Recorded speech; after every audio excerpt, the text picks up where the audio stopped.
हम लोग पढ़ रहे हैं फिजिक्स का चैप्टर 1। उस पर लास्ट टॉपिक चल रहा है गॉस थ्योरम।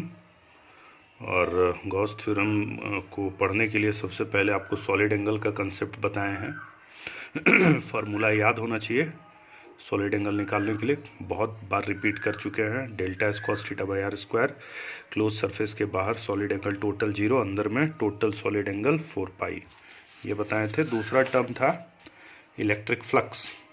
इलेक्ट्रिक फ्लक्स क्या बताए थे? ये डॉट प्रोडक्ट है इलेक्ट्रिक फील्ड और एरिया वेक्टर का। मतलब किसी रीजन में अगर इलेक्ट्रिक फील्ड है तो किसी एरिया के थ्रू फ्लक्स निकाला जा सकता है, बशर्ते दोनों के बीच का एंगल 90 डिग्री ना हो। अगर दोनों के बीच का एंगल 90 डिग्री होगा तो फ्लक्स 0 हो जाएगा, चूँकि ये डॉट प्रोडक्ट है। इसका डिटेल आपको समझा चुके हैं। इसके बाद फिर आपको बताए थे कि गॉस थ्योरम एक्चुअली क्या है। तो गॉस थ्योरम बताए थे कि भाई टोटल इलेक्ट्रिक फ्लक्स किसी क्लोज सरफेस के थ्रू किसके बराबर होता है, तो उस क्लोज सरफेस के भीतर का टोटल चार्ज पर यूनिट परमिटिविटी, ये चीज़ बताए थे। तो इसमें ये भी बोले थे कि जो LHS वाला टर्म है इसमें टोटल फ्लक्स है। फ्लक्स कहाँ से पैदा होता है? इलेक्ट्रिक फील्ड से। एरिया भी होता है बट इलेक्ट्रिक फील्ड से होता है। और अगर इलेक्ट्रिक फील्ड किससे पैदा होता है? चार्ज से। तो किसी क्लोज सरफेस के अंदर बाहर दोनों तरफ चार्ज हो सकता है, तो ये टोटल फ्लक्स है। कोई भी चार्ज जो इलेक्ट्रिक फील्ड पैदा करेगा उसके चलते फ्लक्स लेना है। लेकिन ये डेरिवेशन बताए थे कि बाहर के चार्ज के चलते फ्लक्स खुद ब खुद 0 हो जाता है, वो अलग बात है। लेकिन गॉस थ्योरम कहता है कि टोटल फ्लक्स लेना है आपको, और जब मतलब राइट साइड में लेंगे तो सिर्फ अंदर का चार्ज लेना है, ये बताए थे।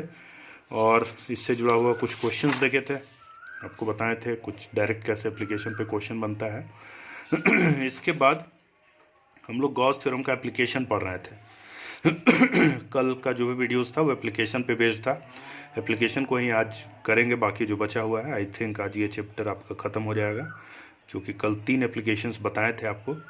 एप्लीकेशन में क्या बताए थे आपको कि गॉस थ्योरम का एप्लीकेशन का जब भी बात होगा तो गॉस थ्योरम की मदद से अलग अलग तरह के चार्ज डिस्ट्रीब्यूशन की वजह से इलेक्ट्रिक फील्ड निकालना, ये हम लोग पढ़े थे। तो इसमें बताए थे कि गॉस थ्योरम कभी भी किसी भी क्लोज सरफेस के लिए एप्लीकेबल है, लेकिन जब गॉस थ्योरम को अप्लाई करके इलेक्ट्रिक फील्ड निकालना होता है तो इस इक्वेशन को सॉल्व करना होता है, जो आपको यहाँ दिख रहा होगा। इसमें 3 वेरिएबल है, इलेक्ट्रिक फील्ड, एरिया वेक्टर, दोनों के बीच का एंगल। तो हम लोग कुछ इस तरह के सरफेस, चूँकि क्लोज सरफेस में गॉस थ्योरम इस्तेमाल होगा, तो कभी भी गॉस थ्योरम को यूज़ करके इलेक्ट्रिक फील्ड निकालना है तो सबसे पहले हम लोग को एक क्लोज सरफेस कंसीडर करना पड़ता है। अब उस क्लोज सरफेस को कंसीडर कुछ ऐसा करते हैं ताकि इन 3 वेरिएबल्स में से इलेक्ट्रिक फील्ड, एरिया और दोनों के बीच का एंगल में से 2 वेरिएबल कांस्टेंट हो जाता है और वो इंटीग्रेशन के बाहर आ जाता है, तो सिर्फ एक वेरिएबल बचता है, तो इंटीग्रेशन सॉल्व होगा तो इलेक्ट्रिक फील्ड निकलेगा।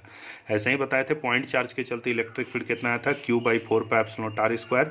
ये हम लोग पहले भी पढ़ चुके हैं, लेकिन गॉस थ्योरम को इस्तेमाल करके निकाले थे। उसी तरह से एक लीनियर चार्ज के चलते इलेक्ट्रिक फील्ड कितना आया था? λ/2πε0r। लैम्डा क्या है? चार्ज पर यूनिट लेंथ। और आर क्या है? वो जो लीनियर चार्ज है उससे डिस्टेंस, कितने डिस्टेंस पे इलेक्ट्रिक फील्ड निकाल रहे हैं। Electric field inversely proportional to distance आया था। इसके बाद हम लोग देखे थे किसके चलते? एक स्फेरिकल सेल के चलते, कि स्फेरिकल सेल है मतलब सिर्फ सरफेस में चार्ज है, अंदर बाहर कोई चार्ज नहीं है, तो अंदर के किसी पॉइंट पे फील्ड 0 आया था और बाहर के किसी पॉइंट पर फील्ड आया था Q/4πε0r²। यहाँ तक हम लोग कल देख लिए थे। आज हम लोग एक केस देखेंगे नॉन कंडक्टिंग स्फीयर के चलते। नॉन कंडक्टिंग स्फीयर है तो इसके चलते अंदर और बाहर इलेक्ट्रिक फील्ड कितना होगा। कभी ये डायरेक्ट आपके सिलेबस में नहीं है, बट CBSE में खास तौर पे क्वेश्चन उठा देता है। आपको सोच के बनाना होता है उस श्रेणी में, और साथ ही साथ कॉम्पिटिटिव एग्जाम के लिए बहुत इंपॉर्टेंट होता है ये जो रिजल्ट है। 2-3 बार मेंस में दिया है, इसको और कॉम्प्लिकेटेड बना के दिया है। ये तो आसान है बट इसी में चार्ज का वेरिएशन वगैरह कभी देखेंगे हम लोग, फिलहाल जब क्लास में मिलेंगे उस समय। अभी फिलहाल देखिए कि मेरे पास एक स्फीयर है और यहाँ यूनिफॉर्मली चार्ज डिस्ट्रीब्यूटेड है, इसका रेडियस r है। अब हम लोग को इसके चलते इलेक्ट्रिक फील्ड निकालना है, पहले इसके अंदर के पॉइंट P पर और फिर इसके बाहर में किसी P पॉइंट पे। तो पहले अंदर में P पॉइंट पे, तो आपको बोले थे कभी भी चार्ज का डिस्ट्रीब्यूशन अगर स्फेरिकल हो तो जो गॉसियन सरफेस लेंगे वो भी हमेशा स्फेरिकल लेंगे, सिमेट्रिकल स्फीयर कंसिडर करेंगे। तो यहाँ P पॉइंट पे हम लोग को इलेक्ट्रिक फील्ड निकालना है, तो गॉसियन सरफेस कैसा लिए? स्फेरिकल लिए, जिसका रेडियस कितना है? x। याद रखेंगे कभी भी चार्ज का डिस्ट्रीब्यूशन अगर मतलब चार्ज जो दिया है वो स्फीयर में है, किसी भी तरह के स्फीयर में, तो गॉसियन सरफेस हमेशा स्फीयर लीजिएगा। तो फिलहाल यहाँ पे हम लोग अंदर का पॉइंट है P से होता हुआ एक गॉसियन सरफेस लिए जो कि स्फेरिकल है। अब जो गॉस थ्योरम इस्तेमाल करने जाएंगे तो हम लोग को इसके भीतर का चार्ज फाइंड करना होगा कि ये जो गॉसियन सरफेस लिए हैं पी से होता हुआ, इसके भीतर कितना चार्ज है। तो यहाँ इसमें टोटल चार्ज क्यू दिया हुआ है और इसका रेडियस आर दिया हुआ है। अब हम लोग इसके भीतर कितना चार्ज है ये पता करना चाहते हैं। तो पहले निकाले हैं चार्ज पर यूनिट वॉल्यूम, चूँकि चार्ज का डिस्ट्रीब्यूशन किस में है, वॉल्यूम में। और फिर इतने बड़े वॉल्यूम, तो चार्ज पर यूनिट वॉल्यूम मतलब total charge by total volume 4/3 pi r cube. अब इतना बड़ा वॉल्यूम में चार्ज निकालना है तो इतना बड़ा वॉल्यूम से गुना कर दिए 4/3 पाई एक्स क्यूब। अब इसको सॉल्व करेंगे तो अंदर का चार्ज कितना हो जाएगा, Q into x cube by r cube. Q total charge है, x cube by r cube. ये हो गया इस गॉसियन सरफेस के भीतर का चार्ज, ये हो गया। अब हम लोग इस्तेमाल कर रहे हैं Gauss theorem, E.ds Q inside by epsilon not. Sphere जब भी रहेगा तो फील्ड कैसा होगा, बाहर की तरफ, और एरिया वेक्टर बाहर की तरफ, तो दोनों के बीच का एंगल 0 डिग्री आएगा। याद रखिएगा कभी भी स्फेरिकल डिस्ट्रीब्यूशन है तो उसके चलते फील्ड और एरिया वेक्टर हमेशा बाहर की तरफ, अगर पॉजिटिव चार्ज है तो फील्ड भी बाहर की तरफ, एरिया वेक्टर भी बाहर की तरफ। तो एंगल कितना हम लोग का 0 डिग्री, E.ds cos 0 डिग्री। इसको तोड़ दिए, E.ds cos 0 डिग्री। अब अंदर का चार्ज की जगह लिख दिए Q x cube by r cube, Q x cube by r cube by epsilon nought. ये स्टेप उम्मीद है समझ में आया होगा। अगले स्टेप में E, चूंकि हर जगह जब भी स्फेयर है तो पूरे, चूंकि हर जगह का डिस्टेंस बराबर है तो हर जगह फील्ड क्या आएगा, सेम आएगा, सिमेट्री है। तो फील्ड बाहर निकल गया, अंदर में ds बचा। ds को इंटीग्रेट करेंगे तो ये स्फेयर है, रेडियस x है, तो इसका एरिया क्या हो जाएगा 4 पाई एक्स स्क्वायर। r रेडियस रहता है तो 4 पाई आर स्क्वायर, तो 4 पाई एक्स स्क्वायर। ये अंदर का चार्ज बाई एप्सिलॉन नॉट, तो एक्स स्क्वायर इधर एगो x कट जाएगा, QX by 4 pi epsilon nought r cube. ये हो गया हम लोग का इलेक्ट्रिक फील्ड। तो आप देख सकते हैं यहाँ इलेक्ट्रिक फील्ड क्या है, डायरेक्टली प्रोपोर्शनल टू x।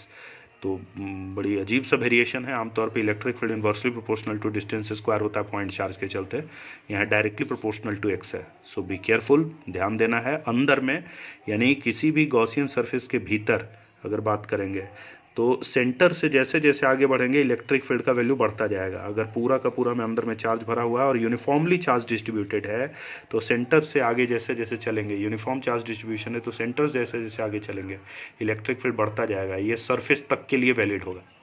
अब सरफेस के बाहर पे आते हैं तो फिर P पॉइंट बाहर में हम लोग गॉसियन सरफेस कंसिडर किए और गॉस थ्योरम अप्लाई किए। E.ds Q inside by epsilon not. E.ds यहाँ पर भी इलेक्ट्रिक फील्ड हर जगह बाहर की तरफ होगा, एरिया बाहर की तरफ, इलेक्ट्रिक फील्ड बाहर की तरफ, एरिया बाहर की तरफ। तो E.ds cos 0 डिग्री। इस बार ये जो गॉसियन सरफेस लिए हैं यहाँ पूरा का पूरा चार्ज उसके भीतर है, तो इसलिए हम लोग टोटल चार्ज इस गॉसियन सरफेस के भीतर कितना है, तो Q, चूंकि इस पूरे स्फीयर में टोटल चार्ज कितना दिया हुआ है, Q दिया हुआ है। तो गॉसियन सरफेस के भीतर का टोटल चार्ज है Q, तो charge inside by epsilon nought. तो E.ds cos 0, ds को इंटीग्रेट करेंगे तो ये वाला पूरा सरफेस, ये मेरा गॉसियन सरफेस है जो जहाँ फील्ड निकालना है उससे होता हुआ गॉसियन सरफेस। तो ये वाला का एरिया कितना हो जाएगा 4 पाई एक्स स्क्वायर। अंदर का चार्ज कितना है हम लोग का Q, चूँकि ये पूरा चार्ज अंदर आ चुका है तो Q बाई एप्सिलॉन नॉट, तो E बराबर Q by 4 pi epsilon not x square. तो यहाँ देख सकते हैं इलेक्ट्रिक फील्ड इन्वर्सली प्रोपोर्शनल है डिस्टेंस के स्क्वायर का।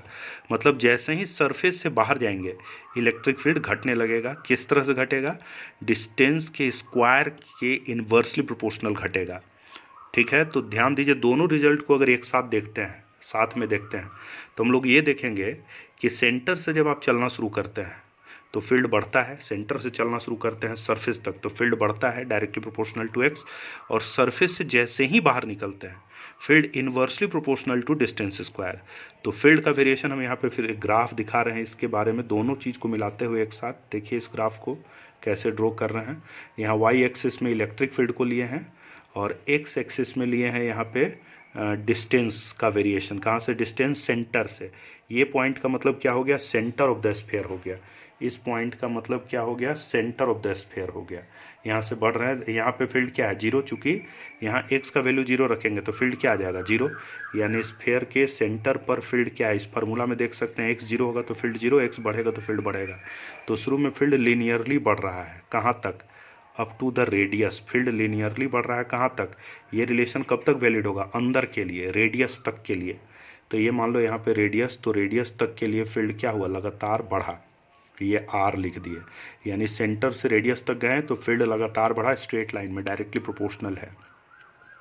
और सेंटर के जैसे बाहर आया field inversely proportional to distance square हो गया, तो यहाँ से फील्ड घटना शुरू होगा कुछ इस तरह का, इस तरह से फील्ड घटेगा। ये जीरो कहीं नहीं होगा, चूंकि जब आर का वैल्यू इन्फिनिटी डालिएगा इसमें तब फील्ड जीरो आएगा, तो ये जीरो कहीं नहीं होगा बट वेरी करेगा। तो फील्ड सेंटर से सरफेस तक बढ़ता रहा, डायरेक्ट लगातार बढ़ता रहा, डायरेक्टली प्रोपोर्शनल है। उसके बाद फील्ड घटना शुरू हुआ जैसे जैसे सरफेस से बाहर जाएंगे, सेंटर से सरफेस तक और सरफेस से बाहर। तो ये वेरिएशन होता है किसके चलते? नॉन कंडक्टिंग स्फीयर के चलते इलेक्ट्रिक फील्ड का। बहुत इंपॉर्टेंट रिजल्ट है और ये और कॉम्प्लिकेटेड हो जाएगा कुछ न्यूमेरिकल प्रॉब्लम्स में। Thank you.